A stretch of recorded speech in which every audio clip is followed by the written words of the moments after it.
day, Syracuse community. I am Dr. Ellen White with Syracuse Reads Plus, and we are starting our Syracuse community conversations. So today we have my soror, the Honorable Stacy Dennis Taylor. How are you today? Hello, I'm doing wonderful. How are you doing? I'm doing great. Good. So thank you for jumping on and taking time out of your very, very busy schedule to sit and talk with me about literacy. My pleasure. I am a book nerd, and I'll tell anybody that.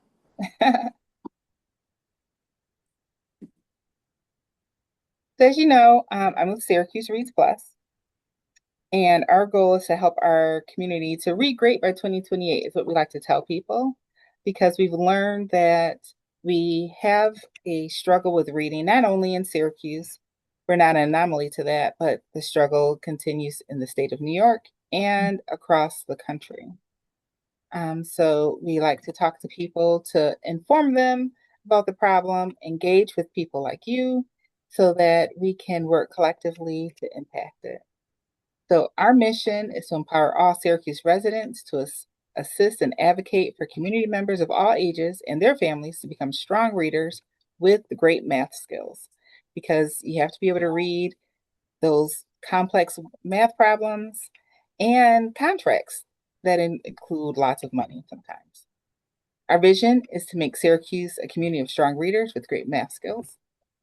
And we strive to work with everyday citizens, families, businesses, anyone who's willing to spend time with us so that we can help them to become a community tutor so that they can help our community members.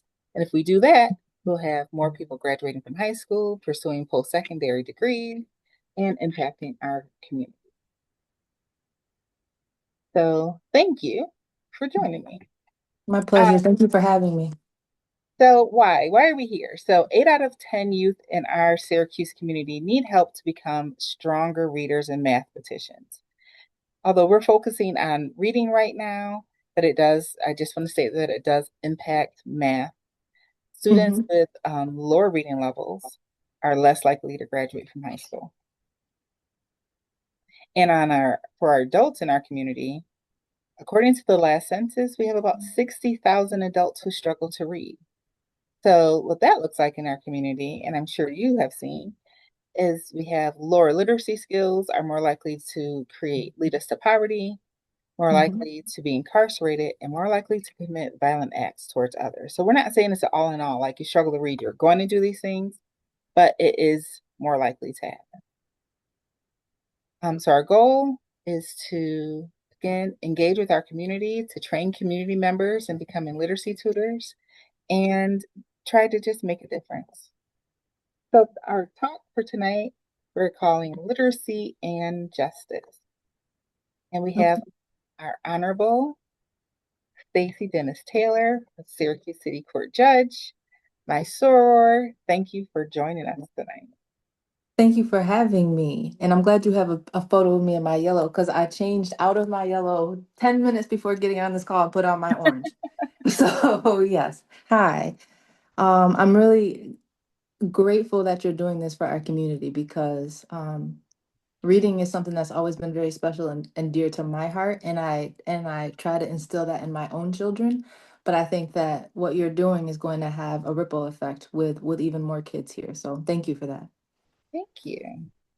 So tell me, you're a judge for the city of Syracuse, Yes. and tell me what do you see in your work from being a judge now, from being an attorney before, where you have seen the impact of how literacy can really impact people's lives in our Syracuse community, and especially when they're interacting with the justice system. Sure. I will start by saying I think it's no secret that there's a distrust of the justice system. And a big part of that probably is even in the words that are used or Mhm. um I'm a city court judge. Most of what I see are criminal cases. So when someone is accused of a crime, the officers write up what's literally called an accusatory, like just like the word sounds, like I'm accusing you of doing this on this day in this place. And even what a person is accused of each of those words that the officers use on that document means something in the legal sense. So, there are people that go to school and they learn those things. What I'm seeing now as a judge is I need to make sure that anybody that comes in my courtroom is understanding what they're accused of, what that word means in the legal sense, and if necessary, we need to help translate it into whatever form so that they fully understand what's going on. Hmm. When you were doing your opening, you talked about me seeing contracts. When people think of the word contracts, they tend to think of like business, and there's that too. But mostly what I see in my court are um, rental agreements. That is also a contract, and people oftentimes sign things that maybe they haven't read all the way through.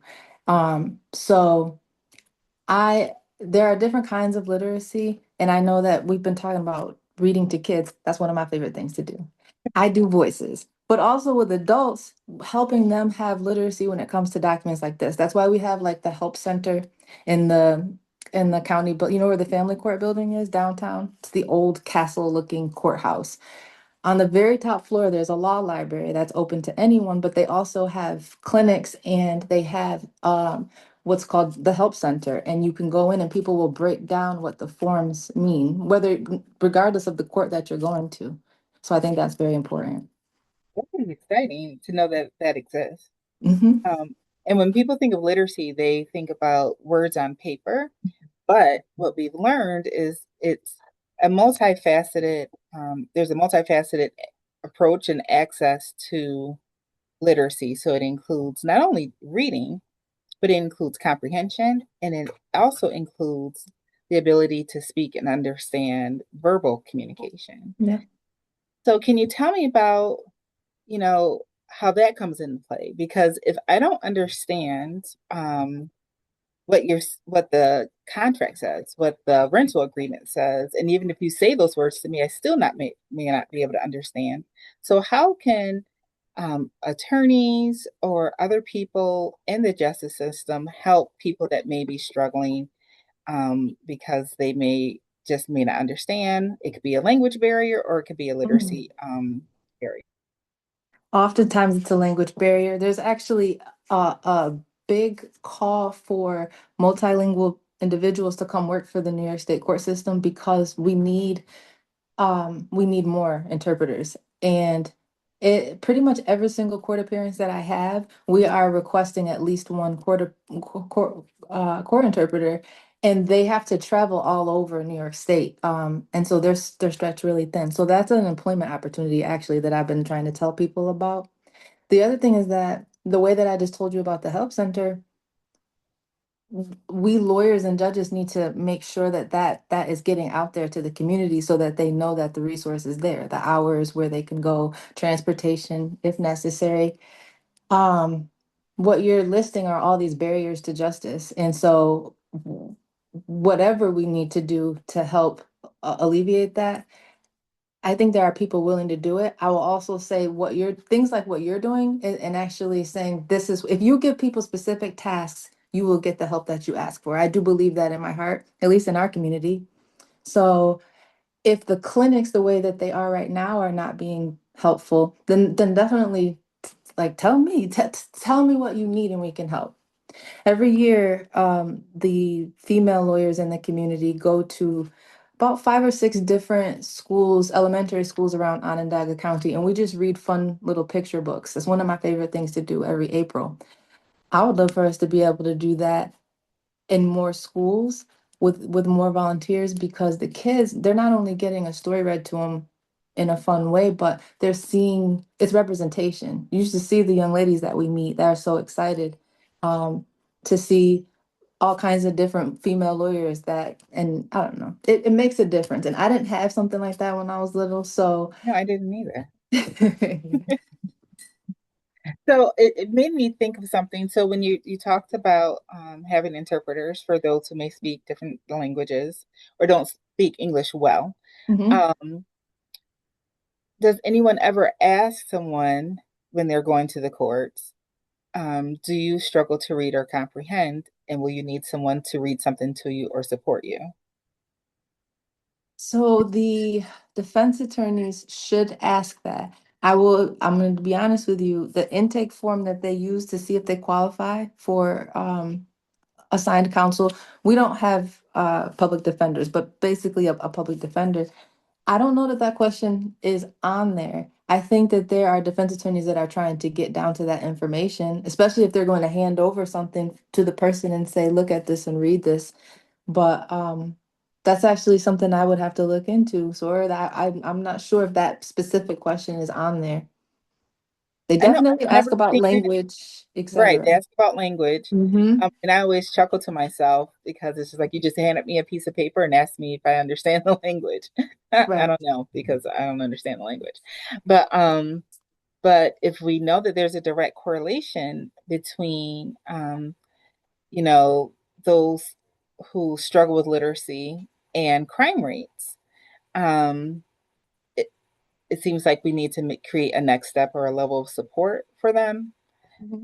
to see how we can try to close that gap because we know historically in Black communities and in other communities too, if you don't understand what's happening in the justice system, you could be agreeing to something that may not have a positive Mhm. outcome for you. Yeah. Yeah. I tend to go very slow with plea agreements because I think that things go so fast in that room that again, need to make sure that you understand there's going to be a fine and this is what a fine is and a surcharge and this is what a surcharge is. Um, when you say probation, what does that exactly look like? Because it's different in every case. So yes, taking time, not rushing and taking time to actually make sure that somebody comprehends, I think is you have to do that. Thank you. So, what else have you learned? Because you have such an interesting role. And many people don't get an opportunity to step into the courts. But if you could have your magic wand, um, what could we do as a community to help out each other?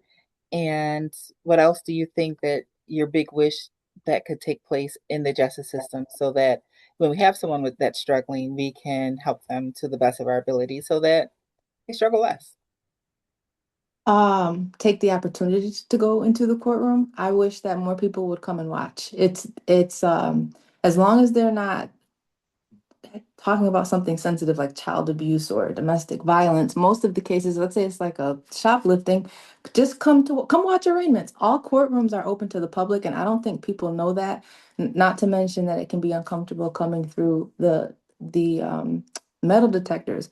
But most of our students have to do that every day. I think that our adults can stand it for 5 minutes too. And I'm openly saying, come to my courtroom, come watch. But not just mine, because all of the judges are different. So there's 10 city court judges. Come pick one and just watch. There are criminal arraignments are every day at 9:30, and that they're only an hour or so. And it's a good way to see ways that exactly what we're talking about come into play, even with just how quickly things move. The Right, because I'm just opportunities that thinking are in about the jail. Yeah. because Um, if you're really struggling, then um, if it's moving at a rapid pace, you may not have that opportunity to really get the assistance that you may need. well, cases drag out for so long that there's different people that can play a role in getting the help. So it's not just on the defense attorney for sure. I mean, however you Judge Thomas, one of his favorite things to do is to require that a person attempts to take their GED. But to do that, they would have to or should be provided support systems so that they can successfully do that. So I think that everybody in that room has a way that they can help with this. Mhm. It's thinking outside the box sometimes.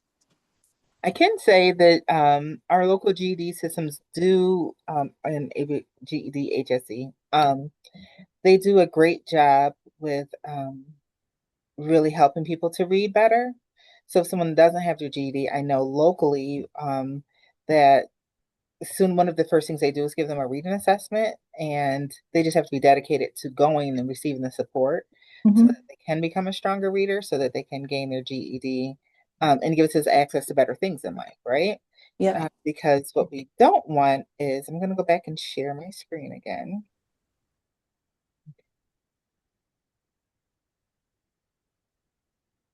So this is a graph that I found from the from the book Crime and Punishment in the U.S.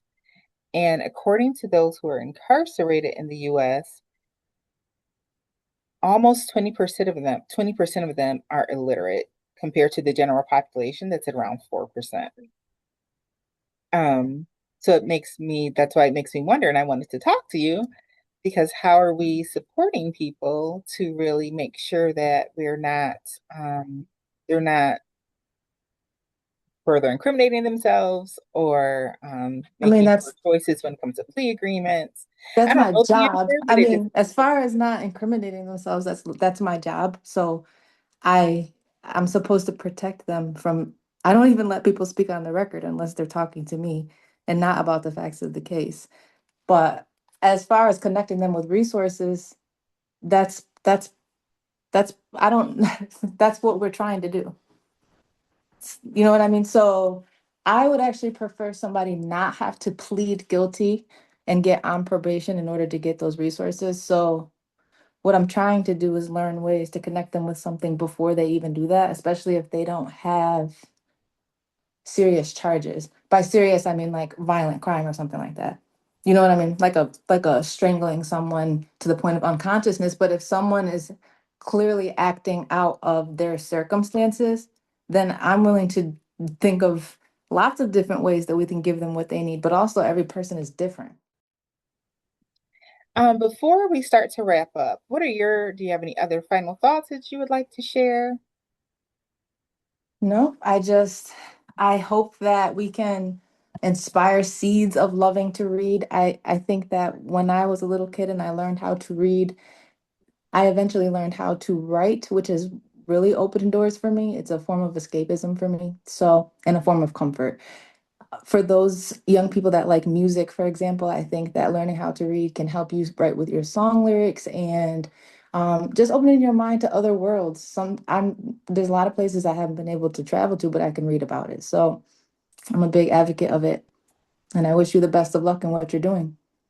Yeah, I just wanted to share that literacy is for everyone because it is everywhere, right? Like we were talking earlier, it's on the internet, it's all around us. There's tech literacy, there's financial literacy, there's reading literacy. So everyone should jump in where they can. Um, and we suggest to continue, everyone, no matter their age, should continue to try to learn and grow because it makes you smarter, it makes you better, lets you connect better with others, helps you, like you were saying, to write and helps you to speak more thoughtfully. So the more that you read, you gain more vocabulary and it makes communication so much better. I'm sure Mhm. for you, especially being a judge. Sure. Yeah. So we suggest to read daily, write regularly, use resources like our public libraries, that our local libraries are amazing. One of my favorite Um, places, and they have toys and stuff for all ages. Sorry to interrupt. they do I'm a have big fan of toys, local libraries. and they have all types. They keep growing, and what you can have access to every year. Listen, I have two middle school, two sixth graders, and they even have you can play video games in there. So yeah, libraries are cool. And I learned that you can get a 1 day pass to the state parks for any I did state not park, know that. See, I didn't as know long that. as you have a library card. Yeah. You have access to like ancestry.com, all types of cool stuff. Our libraries are cool, so people should use Mhm. our libraries.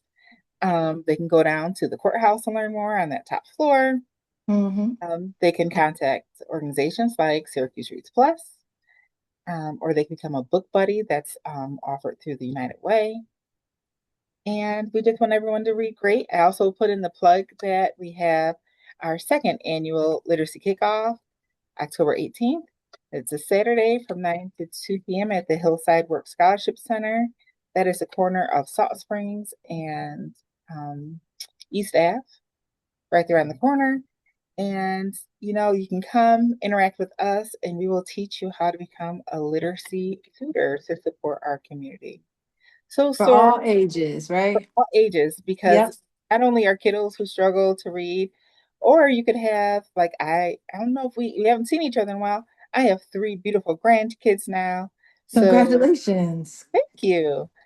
So, maybe you want to just make sure your young one is ready to start school strong, and maybe start Hmm. school as a reader.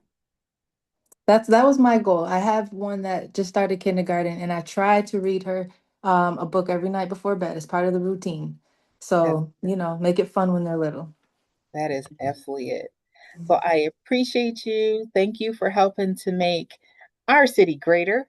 Because we know collectively, greater service great leads to Greater greater progress. progress. That's right. So thank you, Thank you, sir. sir, and have a great night. You too. Bye. Bye.